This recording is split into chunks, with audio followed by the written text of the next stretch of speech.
ሌላ ሴት ያለችው በመሆኑና ከዚያችም ወልዶ ልጅ እንዳለው ልጁንም እንደዚህ ስትነግረኝ ምንድነው ያልኳት? ልጅ ይሄ ነገር የሚያዋጣ አይደለም፣ የሚያስኬድም አይደለም።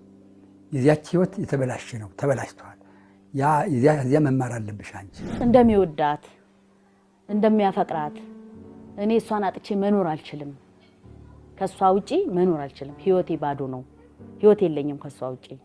ከቤቴ መጣ ነጋግራኝ ከቤቴ ንጥል ብላ ስትወጣ ከኋላዋ ከተልልና ቤዜ ደህና አደሪ እላትና መለስ ነው እንጂ አይኔ ሞልቼ አላያትም ነበር። እውነቴን ነው። እና ይሄንን ሁሉ አሳጠረብን፣ ይሄንን ሁሉ አስቀረብን። ብድሩን አይጣው።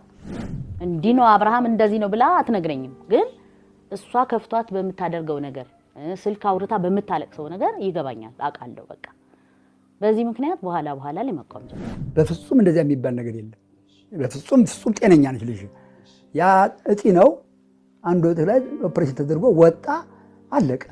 ወደዛ ቤት እንደምትሄድ ስታቅ እህቷ ስትነግራት አትሂጂ፣ በቃ አትሂጂ ባክሽን፣ እዛ አትሂጂ፣ ተይው፣ አሁን ዝም ብለሽ ወደ ስራሽ ሂጂና ሌላ ጊዜ አብረን ሆነን እናነጋግረዋለን ምናምን ስትላት አይ ገብቼ አነጋግሬው ነው የምወጣው፣ ገብቼ አነጋግሬው ወደ ስራ ይሄዳለሁ ብላ ነው ሄደችው።